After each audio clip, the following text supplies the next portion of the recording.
Greetings to you in the name of our Lord Jesus Christ. మన ప్రభువును రక్షకుడు యేసుక్రీస్తు వారి యొక్క నామం ద్వారా మీకు అందరికీ శుభాకాంక్షలు తెలియజేస్తున్నాం. We praise God for this opportunity we have of studying His Word together. మనము కలిసి దేవుని యొక్క వర్తమానాన్ని చదువుకోవడానికి దేవుడు ఇచ్చిన అవకాశాన్ని బట్టి దేవునికి వందనాలు తెలియజేస్తున్నాం. I would like to thank each one of you for taking your precious time to watch this program. మీలో ప్రతి ఒక్కొక్కరు ఈ యొక్క కార్యక్రమాన్ని చూడడానికి మీరు కేటాయించిన సమయాన్ని బట్టి మీకు వందనాలు తెలియజేస్తున్నాం. We are studying truths related to the end time of this world's history. మనము ప్రపంచ చరిత్రలో అంతిమ సమయాన్ని గురించి మనం నేర్చుకోబోతున్నాం. A truth for our time. అలాగే మన యొక్క దినాల్లో ఉన్నటువంటి సత్యాన్ని గురించి మనం నేర్చుకోబోతున్నాం. The Bible also calls it a present truth. Bible తెలియచేస్తున్నది ఇప్పటిలో ఉన్నటువంటి ఇది సత్యమని. So I pray that you will carefully observe the Bible text that we go through and see how this truth is, whether it is biblical, whether it is Bible based, if we can truly follow, and we must ask God's strength to obey His will when we understand His will. దేవుని యొక్క చిత్తాన్ని మనం అర్థం చేసుకోవడం కోసమై, ఇది సత్యమైనటువంటి వాక్యమైనటువంటి అంశాన్ని మీరు తెలుసుకోవడం కోసమై దేవుని యొక్క సహాయం చేత ఈ యొక్క వాక్య భాగాలు మీరు చదువుకొని బైబిల్ గ్రంథంలో ఉన్న సత్యాలను మీరు దయచేసి మీరు గమనించాలని కోరుతూ ఉన్నాము. Shall we pray before we begin our study? మనము ఈ యొక్క అధ్యయనం ప్రారంభించడానికి ముందుగా ప్రార్థన చేసుకుందాం. Our loving Father, we thank you for your word. మా ప్రేమ కలిగిన తండ్రి, మీ యొక్క వాక్యంను బట్టి మీకు వందనాలు. We thank you for the promise of the Holy Spirit. పరిశుద్ధాత్మ అనేటువంటి వాగ్దానం దయచేసినందుకు కొరకు మీకు వందనాలు. As we open your word, we pray you will open our hearts and our minds. దేవా, మీ వాక్యాన్ని మేము తెరుస్తూ ఉండగా మీరు మా యొక్క మనసులను, మా హృదయాలను మీరు తెరవమని ప్రార్థిస్తున్నాం. Help us to understand your will. మీ యొక్క చిత్తాన్ని అర్థం చేసుకోవడానికి మీరు మాకు సహాయం చేయండి. Give us strength from above to obey your will. మీ యొక్క చిత్తానికి విధేయత చూపించడానికి పరలోకపు బలమును మీరు మాకు దయచేయండి. In Jesus' name we pray. యేసు నామమున ప్రార్థించుచున్నాము తండ్రి. Amen. Amen. The Bible speaks about two seals of God. Bible గ్రంథంలో రెండు దేవుని ముద్రల గురించి మనం చూస్తూ ఉన్నాము. Ephesians informs us of the first one. ఎఫెసీయులకు రాసిన పత్రికలో మొదటి ముద్రను గురించి మనం చూస్తూ ఉన్నాము. And the book of Revelation speaks of the second. మరి ప్రకటన గ్రంథంలో రెండవ ముద్రను గురించి మనం చూస్తూ ఉన్నాము. The first is familiar to most people. మొదటిది చాలా మంది ప్రఖ్యాతిగాంచినటువంటి వర్తమానం ఇది.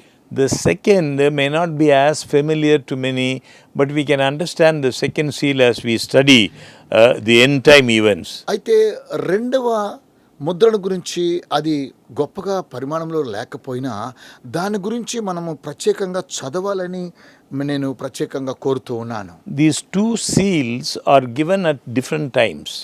ఈ రెండు ముద్రలు వ్యత్యాసమైనటువంటి సమయాల్లో ఇవ్వబడ్డాయి. They are different, but they are complementary. రెండు వ్యత్యాసమైనటువంటివి, అవి మనకు ఇచ్చినటువంటి ఉచితమైనటువంటి కృపలు. They are harmonizing. అవి శ్రావ్యంగా ఉండేటువంటివి. Only those who receive the first seal will receive the second one. ఎవరైతే మొదటి ముద్రను పొందుకుంటారో అలాంటి వారు రెండవ ముద్రను కూడా పొందుకుంటున్నారు. The first seal indicates our redemptive surety. మొదటి ముద్ర ఏమనగా మన యొక్క విమోచనకు నిబద్ధత కలిగినటువంటిది. Gives us the assurance that we are His people. మనము ఆయన ప్రజలము అనేటువంటి నిర్ధారణ కలిగినటువంటి Mudra. This first seal is received at the beginning of our spiritual journey. ఈ మొదటి ముద్ర ఆత్మ సంబంధమైనటువంటి ప్రయాణములో ప్రారంభంలో మనం పొందుకుంటున్నాం. We receive this first seal of God when we accept Jesus as our Lord and Savior. మనము ఈ యొక్క ముద్రను మన ప్రభు అయినటువంటి యేసుక్రీస్తు వారిని ప్రభువుగాను రక్షకుడుగాను అంగీకరిస్తున్నాము, అప్పుడు పొందుతున్నాము. The second is the assurance of God's people who live at the end time of this world's history. ఈ యొక్క ప్రపంచ చరిత్రలో ఉండేటువంటి వారు ఈ యొక్క రెండవ ముద్ర, వారు కూడా దేవుని ప్రజలు అని అంత్య దినములలో ఈ యొక్క ముద్రను పొందుతున్నారు. God's people who live at the end of this world's history, just before the end time. అంచె దినములో రావడానికి ముందుగా దేవుని ప్రజలు ఏ విధంగా ఇక్కడ జీవించబోతున్నారో అనే అంశాన్ని గురించి మనం తెలుసుకోబోతున్నాం. We read about this seal in the book of Revelation. ఈ ముద్రల గురించి ప్రకటన గ్రంథంలో మనం చూస్తూ ఉన్నాము. The second seal plays its role at the very end of time, just before the close of probation. మరి ఈ రెండవ ముద్ర ఈ ప్రపంచం అంతా కూడా ముగింపు దశకు వచ్చేటువంటి అలాంటి సమయంలో Both are important. ఈ రెండు ముద్రలు చాలా ప్రాముఖ్యమైనటువంటివి. An understanding and a study of both will bring to our Christian walk a new dimension.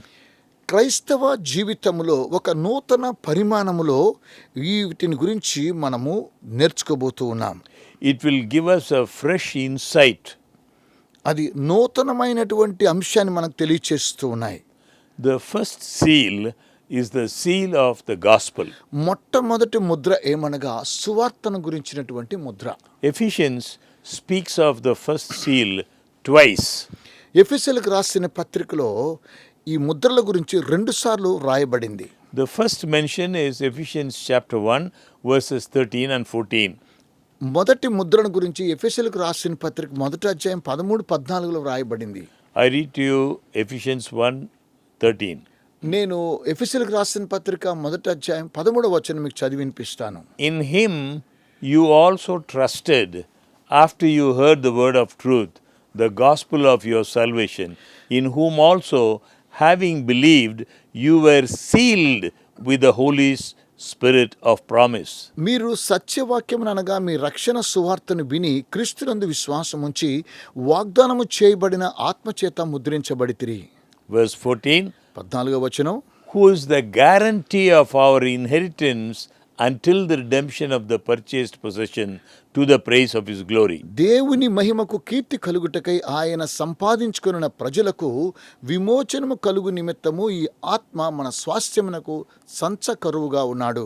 So the apostle Paul states that at the moment one surrenders oneself to Jesus and accepts him as savior, the Holy Spirit seals that believer in Christ. అపోస్తలుడైనటువంటి పౌలు తెలియచేస్తూ ఉన్నాడు, ఎవరైతే సత్యవాక్యాన్ని అంగీకరించి రక్షణ సువార్తను విని యేసుక్రీస్తుని తమ సొంత రక్షకుడిగా అంగీకరించారో అట్టి వారికి ఈ ముద్ర వేయబడుతుంది అని పౌలు The సెలవిస్తున్నాడు. Spirit of God marks Christ's followers with the seal of salvation. దేవుని యొక్క ఆత్మ క్రీస్తుని వెంబడించేటువంటి వారి రక్షణ సువార్తను క్రీస్తును అంగీకరించే వారికి ముద్ర ఇవ్వబడుతుంది. This happens when they first believe. ఇది మొట్టమొదటిగా మనం విశ్వసించినప్పుడు ఇలాగున జరుగుతున్నది. We may call this the seal of the gospel. ఇది రక్షణ సువార్త ముద్ర అని మనం పిలవచ్చును.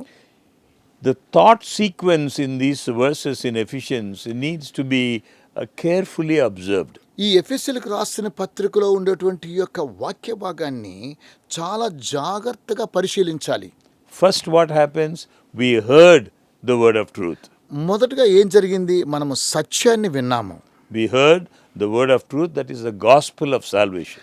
యేసుక్రీస్తు సువార్త సందేశాన్ని మనం విన్నాము, అది సత్యం. Secondly, what happens? రెండవది ఏం జరుగుతుందనగా We believed in Jesus Christ. మనము యేసునందు విశ్వాసం ఉంచుచున్నాము. First we heard and then we believed. మొట్టమొదటిగా మనం వింటున్నాము, తర్వాత విశ్వసిస్తున్నాము. Thirdly, మూడవదిగా we have been sealed by the Holy Spirit. మనము ఆత్మ చేత ముద్రించబడుతూ ఉన్నాము. And fourthly, నాలుగవదిగా the Holy Spirit is given to us as a deposit. పరిశుద్ధాత్మ మనకు స్వాస్థ్యాన్ని అనేటువంటి సంచకరువును దయచేస్తూ ఉన్నాడు. 2 Corinthians chapter 1 verse 22. రెండవ కొరింథీయులకు రాసిన పత్రిక మొదటి అధ్యాయం 22వ వచనంలో, Who also has sealed us and given us the Spirit in our hearts as a guarantee. ఆయన మనకు ముద్ర వేసి మన హృదయములలో మన ఆత్మను సంచకరువును అనుగ్రహించి ఉన్నాడు. In other words, this first seal is given us as a first fruit.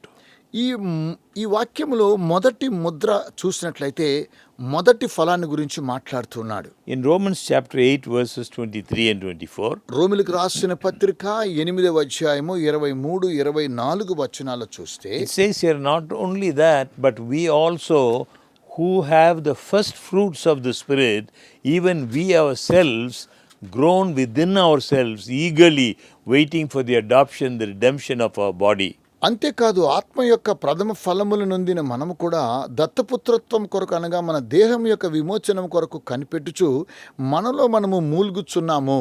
For we were saved in this hope, but hope that is seen is not hope. For why does one still hope for what he sees? ఎలయనగా మనం నిరీక్షణ కలిగిన వారమై రక్షించబడితిమి. నిరీక్షింపబడినది కనబడినప్పుడు నిరీక్షణతో పని ఉండదు. This seal ఈ Mudra refers to that act of God by which the Holy Spirit becomes the pledge, the guarantor of our salvation, of our redemption. ఈ యొక్క ముద్ర పరిశుద్ధాత్మ దేవుడు చేత ముద్రించబడినటువంటి మనకు హామీ కలుగు చేస్తూ మన యొక్క రక్షణకు విమోచనకు ముద్రగా ఉన్నది. The Holy Spirit guarantees our inheritance. పరిశుద్ధాత్మ దేవుడు మన యొక్క స్వాస్థ్యమునకు సంచకరువై హామీ ఇస్తున్నాడు. He guarantees our redemption as long as we remain faithful to our calling. మనలను పిలిచిన వాని యొక్క పిలుపును బట్టి మనము హామీ ఇస్తూ ఈ యొక్క స్వాస్థ్యాన్ని మనం పొందుకొనుచు ఉన్నాము. When Christ comes the second time, our whole being, the body, soul and spirit will be God's possession. ప్రభువైన యేసుక్రీస్తు వారు వచ్చినప్పుడు మన యొక్క ప్రాణ ఆత్మ శరీరములు దేవుని యొక్క స్వాస్థ్యముగా మార్చబడుతూ ఉన్నాయి. We will have a perfect relationship with God face to face. మనము దేవునితో ముఖాముఖిగా కలిగినటువంటి సంబంధాన్ని కలిగి ఉంటున్నాము. So the gift of the Spirit is like a down payment of the inheritance we have in God. దేవుడు మనకు అనుగ్రహించినటువంటి బహుమానము ఆత్మలో ఏమనగా మనమును స్వాస్థ్యంగా తీసుకొనడం కోసమై దేవుడు ఒక క్రయధనాన్ని చెల్లించాడు.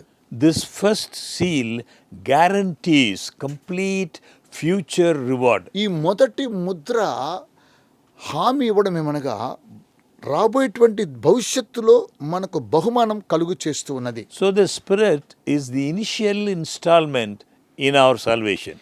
ఈ యొక్క ఆత్మ మన యొక్క రక్షణకు మొదటి స్వాస్థ్యంగా దేవుడు అనుగ్రహించాడు. He is also our assurance that the full future inheritance and salvation will be delivered.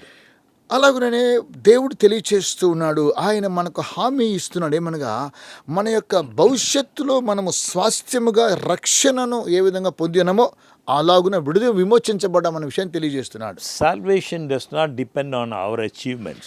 రక్షణ అనేటువంటిది మన యొక్క సాధకాన్ని ఆధారం చేసుకుని ఉండదు. It does not depend on our performance. మనం చేసేటువంటి పనిని బట్టి అది ఆధారం కలిగి ఉండదు. Not on our actions. లేదా మనం చేసే పనిని బట్టి కాదు కానీ, Because this is thoroughly and uniquely God's work. ఎందుకనగా ఇది వ్యత్యాసమైన ప్రత్యేకమైన దేవుని క్రియ అయి ఉన్నది. The Greek word for seal means deposit, a pledge, a guarantee. Greek పదము ఈ ముద్రకు అర్థం ఏమిస్తుందనగా ఒక డిపాజిట్ లేక ప్లెడ్జ్ లేక గ్యారంటీ అనేటువంటి రాబోయేటువంటి విషయాల గురించి తెలియచేస్తుంది. A deposit of what is to come.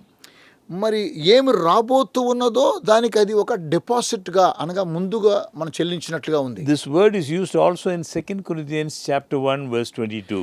ఈ యొక్క వాక్యము 2వ కొరింథీయులకు రాసిన పత్రిక 1వ అధ్యాయం 22లో వ్రాయబడింది. It says here, who also has sealed us and given us the Spirit in our hearts as a guarantee. ఆయన మనకు ముద్ర వేసి మన హృదయములలో మన ఆత్మ అను సంచకరువును అనుగ్రహించి ఉన్నాడు. In this verse, sealing and guaranteeing are put together. ఈ యొక్క వాక్యంలో మనం చూసినట్లయితే ముద్రించడం సంచకరువుగా మనకు హామీ ఇస్తూ ఉన్నాడు. In 2 Corinthians chapter 5 verse 5, 2వ కొరింథీయులకు రాసిన పత్రిక 5వ అధ్యాయం 5వ వచనంలో we see that the entire activity is traced to God. ఇక్కడ దేవుని యొక్క క్రియ అంతా కూడా మనం చూస్తూ ఉన్నాము. God has given us the Spirit as a deposit, guaranteeing what is to come. దీని నిమిత్తము మనల్ని సిద్ధపరిచిన వాడు దేవుడే, మరియు ఆయన తన ఆత్మను సంచకరువును మనకు అనుగ్రహించి ఉన్నాడు. 2 Corinthians 5:5 says, now he who has prepared us for this very thing is God, who also has given us the Spirit as a guarantee. 2 కొరింథీయులకు రాసిన పత్రిక 5వ అధ్యాయం 5వ వచనం మనం గమనిస్తే దీని నిమిత్తం మనం సిద్ధపరిచిన వాడు దేవుడే, మరియు ఆయన తన ఆత్మను సంచకరువును మనకు అనుగ్రహించాడు. So this leads us to the second passage on God's first seal. ఇది మనల్ని ఎలాగున నడిపిస్తుంది అనగా, దేవుడు అనుగ్రహించిన మొదటి ముద్రను గురించి మనల్ని నడిపిస్తూ ఉన్నది.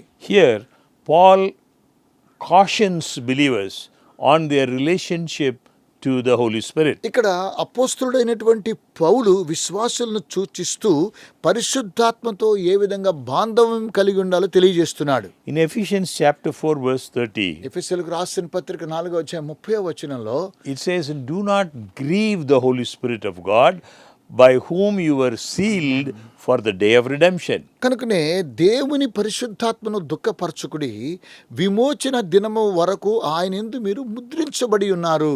In the Greek expression it is, "Do not grieve the Holy Spirit of God, with whom you were sealed for the day of redemption." Greek భాషలో మనం గమనించి చూస్తే దేవుని యొక్క పరిశుద్ధాత్మ అనగా మీరు ఆయన యందు ముద్రించబడ్డారు కాబట్టి పరిశుద్ధాత్మను దుఃఖపరచకూడదు అంటున్నాడు. So we must carefully observe that in the life of a believer, Paul's confirmation of the sealing by the Holy Spirit in both texts is a past event. అపోస్తులైనటువంటి పౌలు విషయాన్ని మనం జాగ్రత్తగా గమనించినట్లయితే విశ్వాసుల యొక్క జీవితంలో ఈ యొక్క పరిశుద్ధాత్మ ముద్ర అనేటువంటి యొక్క 2 వర్తమానాలు గతంలో ముద్రించబడ్డాయి అన్న అంశాన్ని తెలియజేస్తున్నాయి. You were sealed. మీరు ముద్రించబడితిరి. Believers in Christ are sealed by the Holy Spirit for the event of total redemption.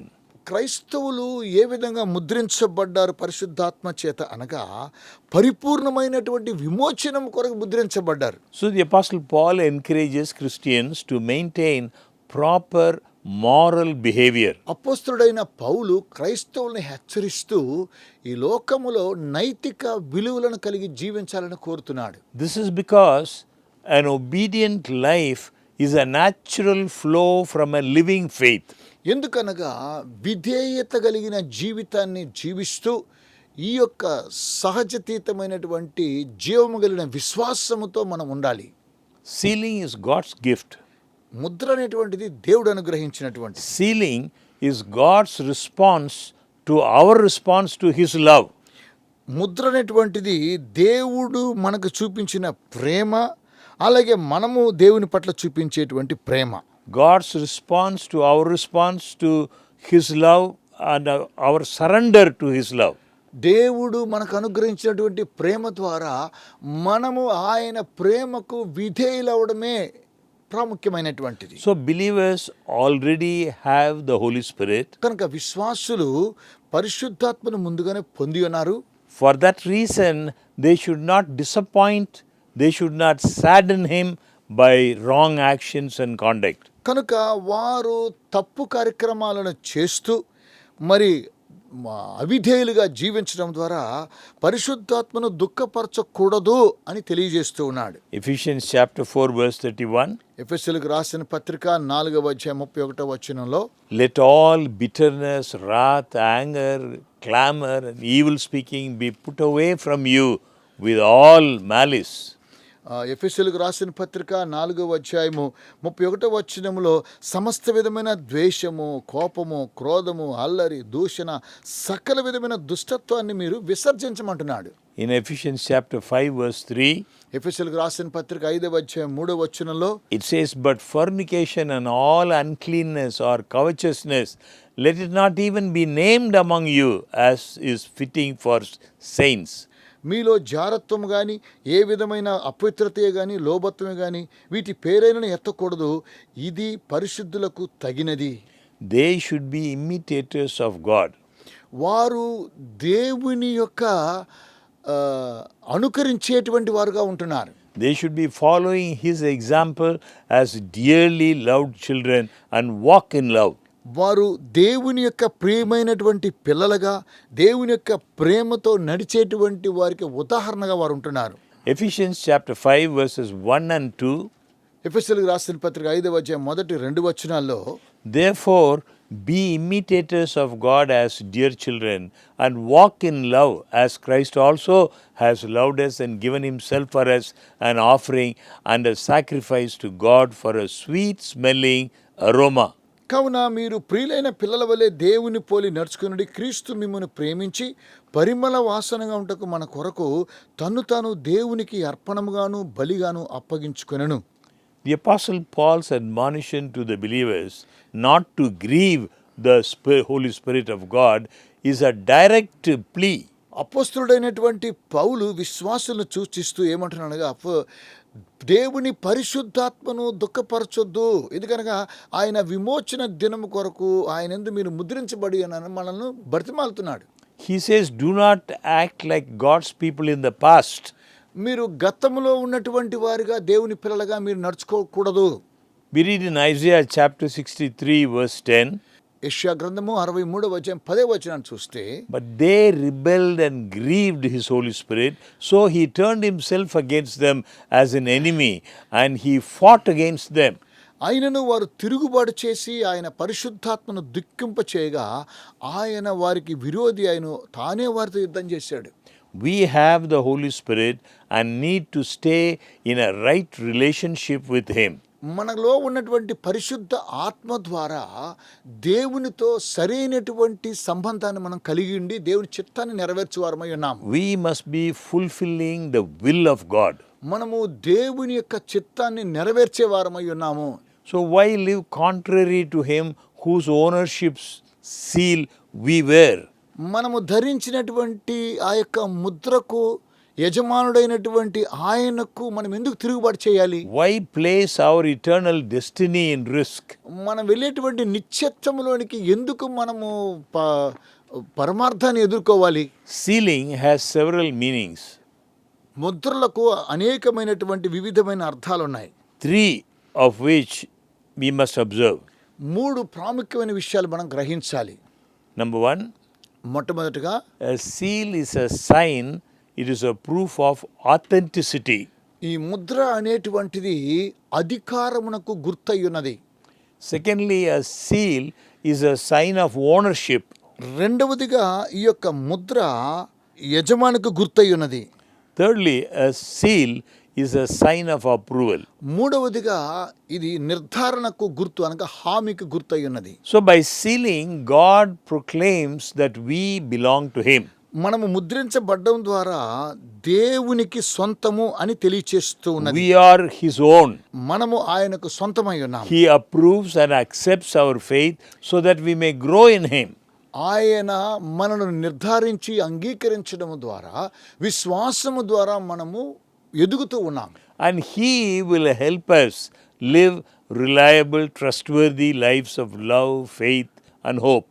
ఆయన మనకు సహాయం చేస్తూ మనలో ఉంటూ నమ్మకంగా ప్రేమ, విశ్వాసము, నిరీక్షణ కలిగి జీవించాలని కోరుతూ ఉన్నాడు. That's why the apostle says in 2 Corinthians chapter 13 verse 14. అదే అపోస్తలుడైన పౌలు కొరింథీయులకు రాసినటువంటి 2వ పత్రిక 13, 14 వచనాలు తెలియచేస్తూ The ఉన్నాడు. grace of the Lord Jesus Christ and the love of God and the communion of the Holy Spirit be with you all, he says. పరిశుద్ధులందరూ మీకు వందనం చెప్పుచున్నారు. ప్రభువైన యేసుక్రీస్తు కృపయు, దేవుని యొక్క ప్రేమయు, పరిశుద్ధాత్మ సహవాసం మీకు అందరికీ తోడైండును గాక అంటున్నాడు. 2 Peter chapter 3 verse 18. 2వ పేతురు రాసిన పత్రిక 3వ అధ్యాయం 18వ వచనంలో, But grow in the grace and knowledge of our Lord and Savior Jesus Christ. To him be the glory both now and forever. 2వ పేతురు రాసినటువంటి పత్రిక 3వ అధ్యాయము 18వ వచనంలో మనం గమనించినట్లయితే, మన ప్రభువును రక్షకుడైన యేసుక్రీస్తు అనుగ్రహించు కృపయందును జ్ఞానమందును అభివృద్ధి పొందుడి, ఆయనకు ఇప్పుడును యుగాంత దినం వరకును మహిమ కలుగును గాక అంటున్నాడు. So all these hints are relevant for God's sealing of those who believe in him. ఈ విషయాలన్నీ కూడా మనం ఏ విధంగా మనం చూస్తున్నామనగా దేవుని యొక్క ముద్ర మనకు అనుగ్రహించాడని విశ్వాసం ద్వారా కనుగొంటున్నాం. So as a sign of ownership, sealing indicates belonging to as well as an approval of a product. ఒక వస్తువుకి ఏ విధంగా ఓనర్షిప్ అనగా యజమానత్వాన్ని సూచిస్తూ ఉన్నదో అలాగుననే ఇది కూడా మనకు దేవుడు అనుగ్రహించేటువంటి నిర్ధారణ అయి ఉన్నది. And sealing gives us a sense of validity and genuineness. ఈ యొక్క ముద్ర విలువకును అలాగుననే ప్రతిజ్ఞకు గుర్తై ఉన్నది. Now it is God who makes both us and you stand firm in Christ. దేవుడు ద్వారానే నీవు దేవుని యేసుక్రీస్తు ఎదుట నిలబడగలుగుతూ ఉన్నావు. He anointed us. ఆయన మనల్ని అభిషేకించాడు. He set his seal of ownership on us.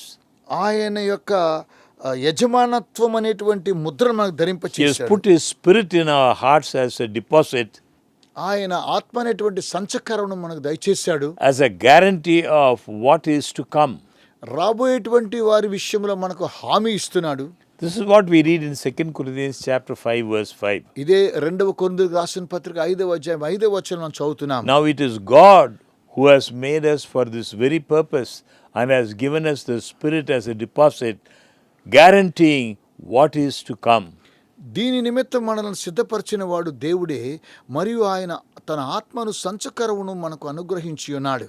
So when we are sealed, we are to see ourselves as God's possession. మనము ముద్రించబడినప్పుడు దేవుని యొక్క స్వాస్థ్యమని మనం గ్రహించాలి. In Malachi chapter 3 verse 17, Malachi గ్రంథము 3వ అధ్యాయం 17వ వచనంలో గమనిస్తే it says, "They shall be mine, says the Lord of hosts." మరి మలాకీ గ్రంథము 3వ అధ్యాయం 17వ వచనం మనం గమనించినట్లయితే వారు నావారై నా స్వకీయ సంపాద్యమయుంద్రని సెలవిస్తూ ఉన్నాడు. They shall be mine, says the Lord of hosts, on the day that I make them my jewels, and I will spare them as a man spares his own son who serves him. నేను నియమింపబోవు దినము రాగా వారు నావారై నా స్వకీయ సంపాద్యమయుందురు. తండ్రి తన్ను సేవించు కుమారుని కనికరించినట్లు నేను వారిని కనికరింతునని సైన్యములకు అధిపతి యెహోవా సెలవిస్తున్నాడు. In Ephesians chapter 1 verse 13, ఎఫెసీయులకు రాసిన పత్రిక 1వ అధ్యాయం 13వ వచనంలో in him you also trusted after you heard the word of truth, the gospel of your salvation, in whom also having believed you were sealed with the Holy Spirit of promise. మీరు సత్యవాక్యం అనగా మీ రక్షణ సువార్తను విని క్రీస్తునందు విశ్వాసం ఉంచి వాగ్దానం చేయబడిన ఆత్మచేత ముద్రించబడితిరి.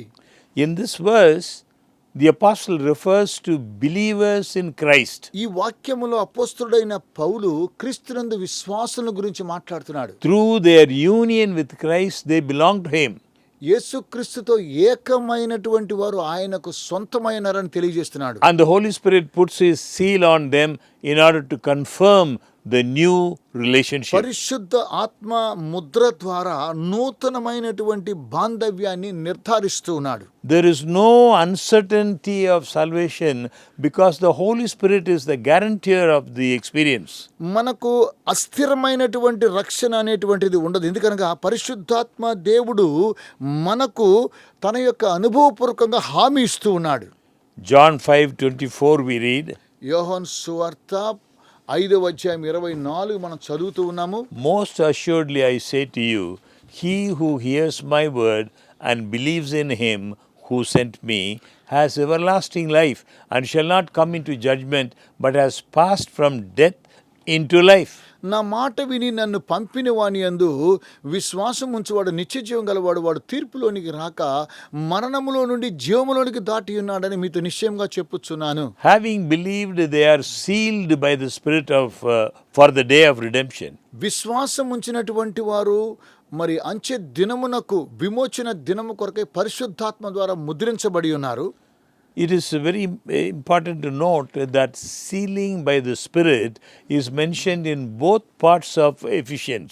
ఎఫెసీయులకు రాసిన పత్రిక ఈ ముద్రించబడడం అనేటువంటి విషయాన్ని 2 విభాగాలుగా మనం చూస్తూ ఉన్నాం, 2 అధ్యాయాల్లో. In the first part, the Apostle Paul presents the root of our salvation.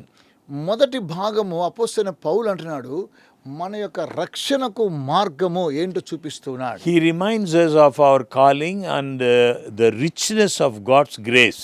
దేవుని యొక్క ఉన్నతమైనటువంటి కృపను అలాగే మన యొక్క పిలుపును గురించి నిర్ధారణ తెలియచేస్తున్నాడు. In the second part, 2వ భాగంలో మనం గమనిస్తే the Apostle Paul outlines the consequences and demands of a saved life. అపోస్తలుడైన పౌలు రక్షించబడినటువంటి జీవితాన్ని ఏ విధంగా జీవించాలి, ఎలా జీవించాలి అన్న విషయం తెలియజేస్తూ ఉన్నాడు. He outlines the requirement of the gospel and moral behavior. సువార్తలో ఉండేటువంటి నైతిక విలువలతో మనం ఏ విధంగా జీవించాలి, అవి ఎలా అవసరమైనవో He గమనించమంటున్నాడు. encourages Christ's followers to live in a manner appropriate to their calling. వారి యొక్క పిలుపును బట్టి ఏ విధంగా జీవించాలో క్రీస్తును వెంబడించేటువంటి వారు అలాగున ఉండాలని అపోస్తలుడైన పౌలు కోరుతూ ఉన్నాడు. None of us can put a seal on ourselves. మనలో ఎవరం కూడా ఈ ముద్రను ధరించలేము. Sealing is God's action for us. ముద్రణ అనేటువంటిది దేవుడు మనకు అనుగ్రహించినటువంటిది. By staying in Christ, we have this assurance of salvation. క్రీస్తులో మనము ఉండడము ద్వారా రక్షణ గురించినటువంటి నిర్ధారణ మనకు కలుగుచున్నది. The second seal, రెండవ ముద్ర గురించి చూడబోతున్నాం. the seal God's people receive at the end time before Christ's second coming. యేసుక్రీస్తు వారి యొక్క రెండవ రాకడకు ముందు దేవుని యొక్క పిల్లలు పొందబోయేటువంటి ముద్ర గురించి మనం The ధ్యానిస్తున్నాము. second seal of God is described in the book of Revelation. రెండవ ముద్ర, దేవుని యొక్క రెండవ ముద్ర ప్రకటన గ్రంథంలో చూస్తూ ఉన్నాం. This seal is not in contradiction to the first. ఈ యొక్క ముద్ర మొదటి ముద్రకు వ్యత్యాసమైనటువంటిది కాదు. It is a seal placed on God's redeemed people as a sign of their belonging to God. ఈ ముద్ర విమోచించబడినటువంటి వారు దేవునికి స్వాస్థ్యమై ఉన్నారు అని సూచిస్తూ ఉన్నది. They live in the end time just before probation closes. మరి వారు ఈ యొక్క యుగాంతము ముగించడానికి ముందుగా అంచె దినములలో జీవించేటువంటి వారు. The purpose of this second seal does not focus on salvation or redemption. ఈ రెండవ ముద్ర యొక్క ప్రాముఖ్యత రక్షణ గురించి, విమోచన గురించిది కాదు కానీ This seal expresses ultimate redemptive proof and protection. ఈ ముద్రణ విమోచన కొరకు దేవుడు అనుగ్రహించిన సంరక్షణకు, కాపుదలకు హామీ అయి ఉన్నది. The second seal may be called the end time seal. ఈ రెండవ ముద్రను అంచె దినము యొక్క ముద్ర అని పిలవచ్చును. This seal is mentioned in Revelation. ఈ ముద్ర ప్రకటన గ్రంథములో వ్రాయబడింది.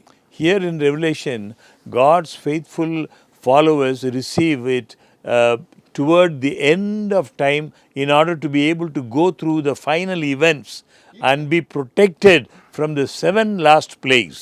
ఇక్కడ దేవునిని నమ్మకంగా వెంబడించేటువంటి వారు పొందబోచున్నటువంటి ఆ యొక్క ముద్రణ అంచె దినములలో ఏ విధంగా జరగబోతూ ఉన్నదో 7 తెగుళ్ళు తరువాత ఇది ఎలా ఉండబోతుందో చూడబోతున్నాం. So please remember, the second seal is to protect God's children from the 7 last plagues. మరి 7 తెగుళ్ళు తరువాత దేవుని యొక్క ప్రజలను ఈ రెండవ ముద్ర ఏ విధంగా కాపాడుతుందో మనం చూడబోతూ ఉన్నాం. Revelation chapter 7 verses 2 and 3. ప్రకటన గ్రంథం 7వ అధ్యాయం 2-3 వచనాలు చూస్తే, Then I saw another angel ascending from the east, having the seal of the living God, and he cried with a loud voice to the 4 angels to whom it was granted to harm the earth and the sea. మరియు సజీవుడగు దేవుని ముద్ర గల వేరొక దూత సూర్యోదయ దిశ నుండి పైకి వచ్చుట చూచితిని. భూమికిని సముద్రమునకును హాని కలుగు చేటికి అధికారం పొందిన ఆ 4 దూతలతో, saying, Do not harm the earth, the sea, or the trees, till we have sealed the servants of our God on their foreheads. ఈ దూత మేము మా దేవునికి దాసులకు వారి నొస్సల యందు ముద్రించుట వరకు భూమికైనను సముద్రమునకైనను చెట్లకైనను హాని చేయవద్దని బిగ్గరగా చెప్పాను. So they were commanded not to harm the grass of the earth or any green thing or any tree, but only those men who do not have the seal of God on their foreheads. మరియు భూమికైనను పచ్చని చెట్లకైనను హాని చేయవద్దని, ఎవరికైతే ఇక ముద్ర లేకుండా పోతుందో అట్టి వారిని గురించి ఈ వాక్య భాగం తెలియచేస్తూ ఉన్నది. Revelation chapter 14 verse 9. ప్రకటన గ్రంథం 14వ అధ్యాయము 9వ వచనాన్ని గమనిస్తే, Then a third angel followed them, saying with a loud voice, If anyone worships the beast and his image, and receives his mark on his forehead or on his hand, మరియు వేరొక దూత అనగా మూడవ దూత వీరి వెంబడి వచ్చి గొప్ప స్వరముతో ఇలాగు చెప్పెను, ఆ క్రూర మృగమునకును గాని దాని ప్రతిమకు గాని ఎవడైనా నమస్కారం చేసి తన నొసటి ఎందేమి చేతి మీదనేమి ఆ ముద్ర వేయించుకొనిన ఎడల, this seal of God is in contrast to the mark of the beast. ఈ యొక్క ముద్ర అపవాది యొక్క ముద్రను గురించి ఒక వ్యత్యాసాన్ని, క్రూర మృగము యొక్క ముద్రను సూచిస్తూ ఉంది. The world is warned, warning is given to the world against receiving the mark of the beast. ఈ క్రూర మృగము యొక్క ముద్ర ఈ ప్రపంచమంతా పొందబోతున్నటువంటి ఆ ముద్ర ఇది వ్యత్యాసమైంది. Revelation 13:16 says, ప్రకటన గ్రంథం 13:16 తెలియజేస్తున్నది, he causes all, both small and great, rich and poor, free and slave, to receive a mark on their right hand or on their foreheads.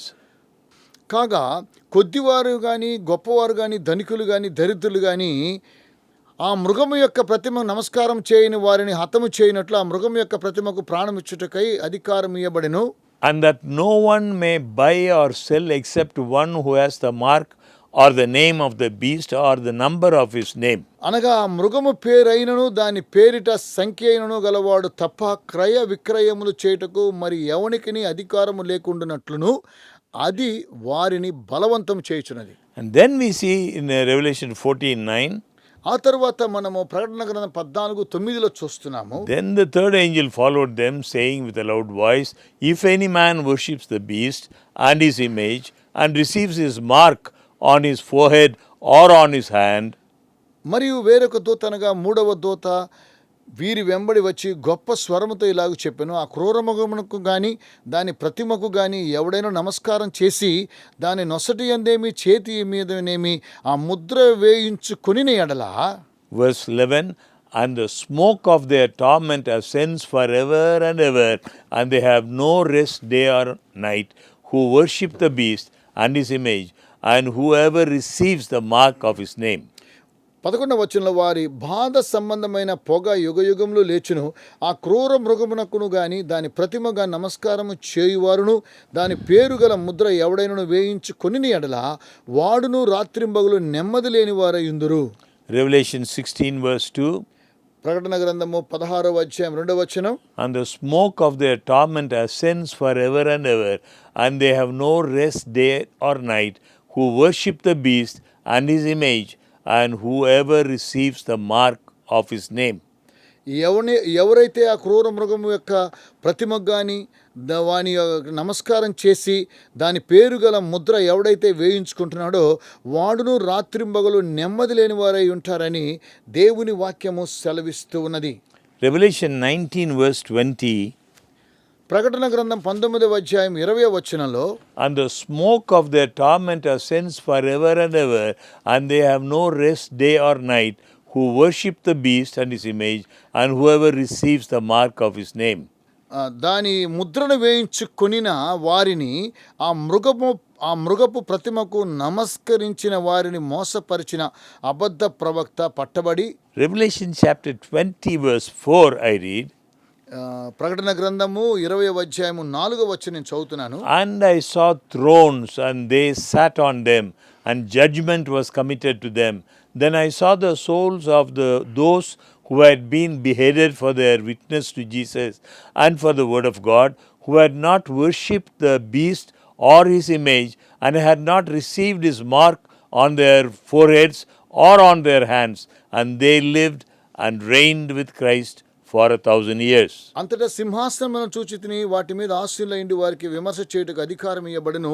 మరియు క్రూర మృగమునకైనను దాని ప్రతిమకైనను నమస్కారం చేయక తమ నొస్సలు యందు గాని చేతులు యందు గాని దాని ముద్ర వేయించుకొనని వారిని యేసు విషయమై తామిచ్చిన సాక్ష్యము నిమిత్తమును దేవుని వాక్యము నిమిత్తమును శిరచ్ఛేదనం చేయబడిన వారి ఆత్మలను చూచితిని, వారు బ్రతికిన వారై 1000 సంవత్సరాల క్రీస్తు కూడా రాజ్యము చేసిరి. So the mark is a symbol placed on those who have rejected the saving grace of Christ. ఈ ముద్ర యేసుక్రీస్తు యొక్క రక్షణను నిర్లక్ష్యము చేసి ఆయనను అంగీకరించినటువంటి వారికి వేయబడేటువంటిది. in the book of Revelation, those who have the seal of God on their forehead are protected from the outpouring of the wrath of God. ప్రకటన గ్రంథంలో చూసినటువంటి ముద్ర ఎవరికైతే వాని యొక్క నొస్సల మీద ఈ యొక్క ముద్ర ఉన్నదో వారు రక్షించబడతారు, అనగా కాపాడబడుతూ ఉన్నారు, దేవుని యొక్క ఉగ్రత నుండి తప్పించబడుతూ ఉన్నారు. In Revelation 6:17 we read, "For the great day of his wrath has come, who is able to stand?" ప్రకటన గ్రంథము 6వ అధ్యాయము 7వ వచనంలో మనం చూసినట్టయితే దేవుని ఉగ్రతకు తాళగలిగిన వాడెవడు? Revelation 7 verse 3 says, ప్రకటన గ్రంథము 7వ అధ్యాయము 3వ వచనం తెలియచేస్తున్నది, "Do not harm the earth, the sea, or the trees, till we have sealed the servants of our God on their foreheads." మేము మా దేవుని దాసులను వారి నొస్సల యందు ముద్రించే వరకు భూమికైనను సముద్రమునకైనను చెట్లకైనను హాని చేయవద్దని బిగ్గరగా చెప్పెను. So friends, the seal of God shields God's people at the time of the outpouring of the divine judgment of condemnation.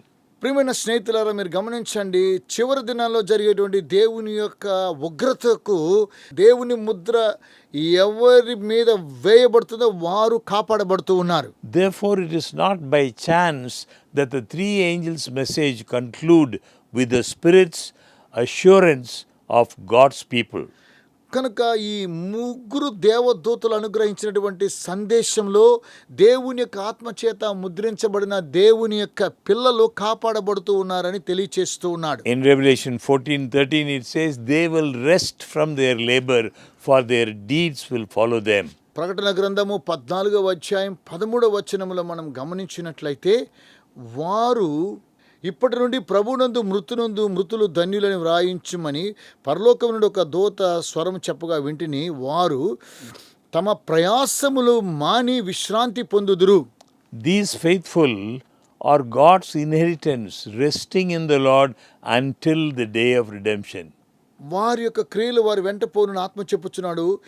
వీరు చనిపోయినటువంటి వీరు విశ్రాంతి నొందుచు ఉన్నారు, దేవుని యొక్క ప్రజలు. We do not possess salvation. మనము రక్షణను మనము స్వాస్థ్యంగా తీసుకొనలేము. It comes to us as God's prepared gift. అది దేవుడు ముందుగా సిద్ధపరిచినటువంటి వరమై ఉన్నది. అది మన వద్దకు వస్తున్నది. We can only accept or reject.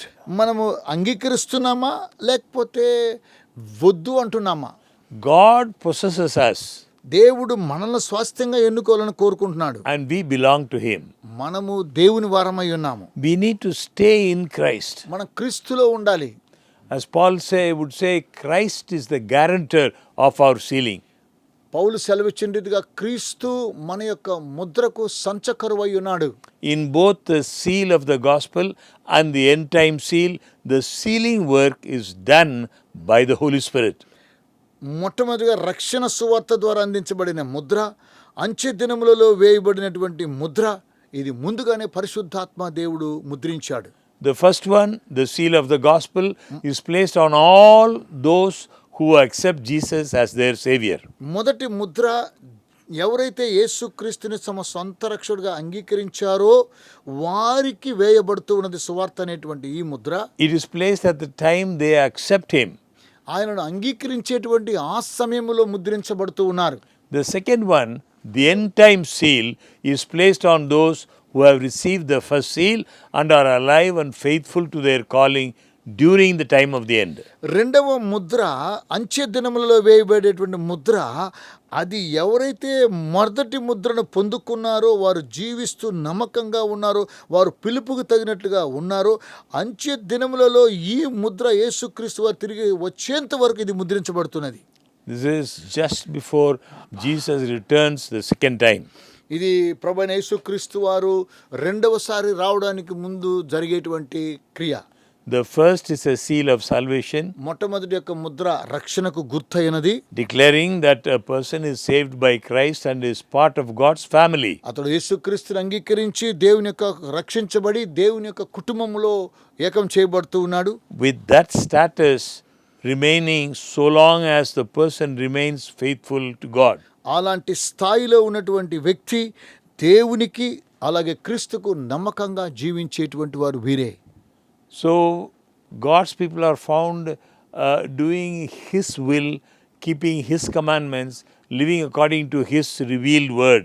దేవుని యొక్క పిల్లలు ఆయన ప్రత్యక్షపరిచిన వాక్యము ద్వారా ఆయన ఆజ్ఞలను గైకొనడం ద్వారా జీవించేటువంటి వారే. Although the seal of the gospel can be broken by falling away from faith, the end game seal, the end time seal is permanent. ఒకవేళ రక్షించబడి దేవుని యొక్క చట్టాన్ని ఉల్లంఘించి విశ్వాసము నుండి పడిపోయి అంచె దినములలో ఉన్నటువంటి వారికి ఈ యొక్క రెండవ ముద్ర ఉంటుంది. When is the time of receiving the end time seal? ఎప్పుడు అంచె దినముల యొక్క ముద్రను మీరు పొందుకోబోతున్నారు?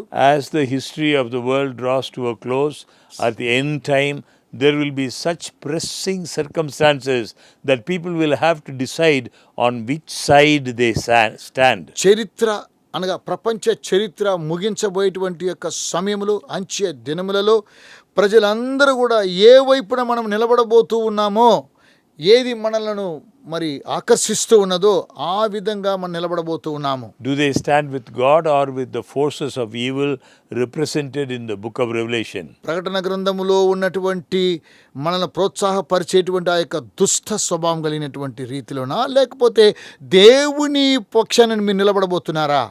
In the book of Revelation describes this as the dragon, the sea beast, the earth beast, then image of the beast and the false prophet.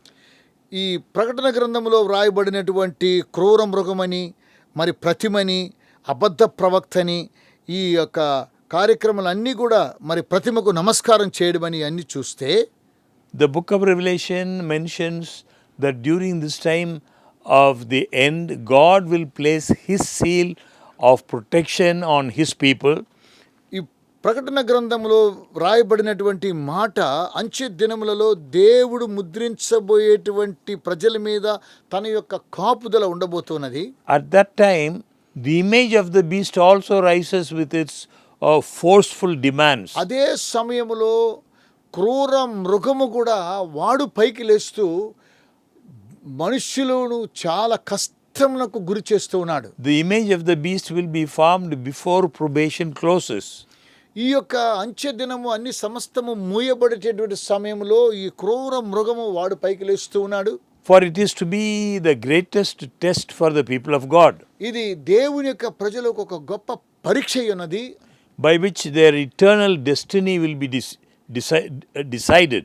తద్వారా వారు నిత్యత్వంలోనికి వెళ్ళేటువంటి విషయాన్ని అది నిర్ణయం చేస్తూ ఉన్నది. And friends, you can know if you have the seal of God through a deep internal transformation that includes a renewed mind.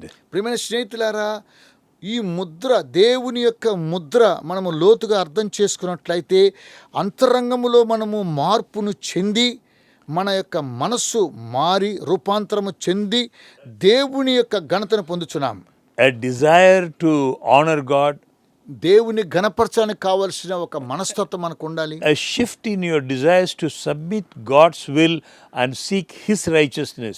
మన యొక్క జీవిత విధానాన్ని దేవుని యొక్క చిత్తానికి సమర్పించుకుని దేవుని యొక్క నీతిని మనము జీవించాలి, నీతిగా జీవించాలి. This spiritual change is evidence of the Holy Spirit being with you. ఈ ఆత్మ సంబంధమైనటువంటి మార్పే పరిశుద్ధాత్మ మీలో ఉన్నాడని సాక్ష్యాన్ని తెలియజేస్తున్నది. Marking you as God's possession. దేవుని యొక్క స్వాస్థ్యమని మీరు ముద్రించబడుతున్నారు. Giving you the ability to live a life of holiness and obedience to His commandments. దేవుని యొక్క ఆజ్ఞలను గైకొనడం కోసమై పరిశుద్ధతను, క్రమశిక్షణ, విధేయతను, అట్టి జ్ఞానమును దేవుడు మనకు దయచేస్తూ ఉన్నాడు. Most people know that the mark of the beast is something they must not get. చాలా మంది ప్రజలకు ఇది అర్థం కాదు, క్రూర మృగము యొక్క ముద్ర ఏ విధంగా పొందబోతున్నారో. Even though many have no idea what the mark of the beast is. చాలా మందికి ఈ క్రూర మృగం యొక్క ముద్రల గురించిన అవగాహన కలగడం లేదు. Some think it is a tattoo, కొంతమంది అంటున్నారు ఇది శరీరంలో టాటూ వేసుకుంటున్నాం కదా అలా a అంటున్నారు. microchip implant, లేదా మైక్రో చిప్ని మన యొక్క శరీరంలో పెడతారని, and many things like that. Yet even fewer have heard of its counterpart, that is the seal of God. కొంతమంది దేవుని యొక్క ముద్రను గురించి ఈ విధంగా వారు ఆలోచన చేస్తూ ఉన్నారు. So remember, there is a mark of the beast and then there is the seal of God. అక్కడ క్రూర మృగము యొక్క ముద్ర, దేవుని యొక్క ముద్రను మనం చూస్తూ ఉన్నాము. So before the coming of Christ, every human being will be identified with one of these two marks.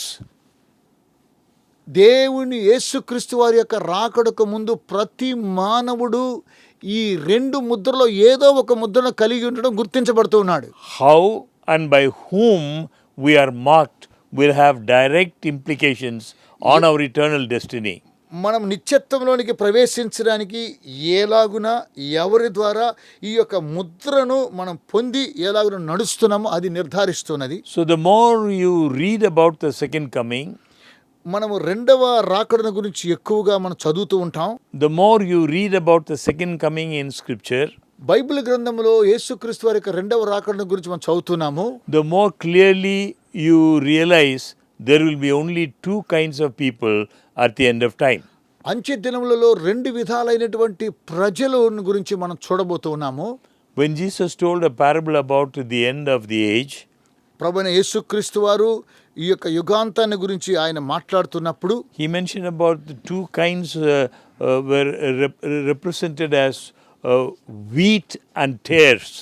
ప్రభువైన యేసుక్రీస్తు వారు గోధుమలను గురించి గురుగులను గురించి మాట్లాడినట్టుగా మనం In చూస్తున్నాము. other parable, they are labeled sheep and goats. రెండవదిగా గొర్రెలను గురించి మేకలను గురించి ప్రభు మాట్లాడాడు. So every person will ultimately belong to one of these two groups. ఏ వ్యక్తి అయినా ఈ రెండు గుంపుల్లో ఒక గుంపులో ఉండాలి. Entering through either the wide or the narrow gates. వారు ఇరుకు ద్వారమునైనా ప్రవేశించాలి లేదా విశాలమైన మార్గం గుండానైనా ప్రవేశించాలి. There is no neutral zone. అందులో న్యూట్రల్ జోన్ అంటూ ఏది లేదండి. So in the last book of the Bible, this concept comes into sharp focus through the following angel's warning. చివరి పుస్తకంలో ఈ యొక్క విషయాన్ని మనం చూస్తే దేవదూతల యొక్క హెచ్చరికలు మనం గమనిస్తూ ఉన్నాం. If anyone worships the beast and his image and receives his mark on his forehead or on his hand, he himself shall also drink of the wine of the wrath of God. ఎవరైతే ఈ యొక్క ముద్రను పొందుకొనుచు ఉన్నారో దేవుని యొక్క ఉగ్రత పాత్రలోనిది వారు త్రాగుతూ ఉన్నారని లేఖనం తెలియజేస్తున్నది. So friend, the mark you receive indicates to which of the final two groups you belong. నా ప్రియమైన స్నేహితులారా, మీరు పొందినటువంటి ముద్ర ద్వారా ఈ రెండు గుంపుల్లో చివరిగా మీరు ఏ గుంపులో ఉన్నారో అది నిర్ధారిస్తున్నది. We are solemnly told that those with the mark of the beast will be subject to God's unmitigated wrath. గమనించినట్లయితే ఈ యొక్క ముద్ర దేవునికి ఉగ్రతకు ఎవరైతే పాలు పంపులు పొందుతున్న వారి మీద ఉంటున్నది.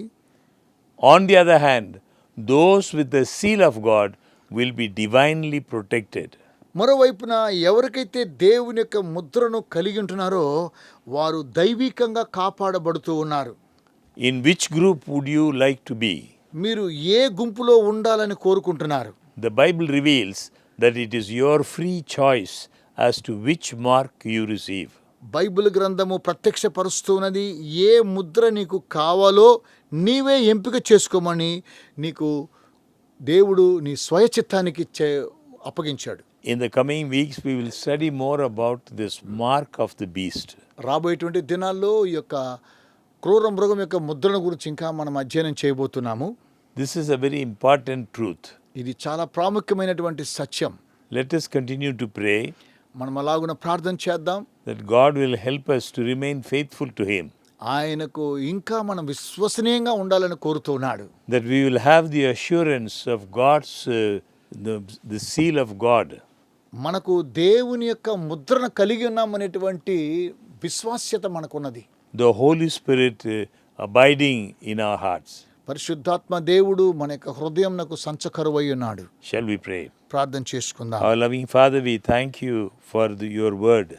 మా ప్రేమ కలిగిన తండ్రి, మీ యొక్క వాక్యమును బట్టి మీకు వందనాలు తెలియజేస్తున్నాం. We thank you for your mercy in sealing us, మమ్మను ముద్రించడంలో మీరు చూపించిన కనికరమును బట్టి మీకు వందనాలు. to declare that you are the owner of our whole being.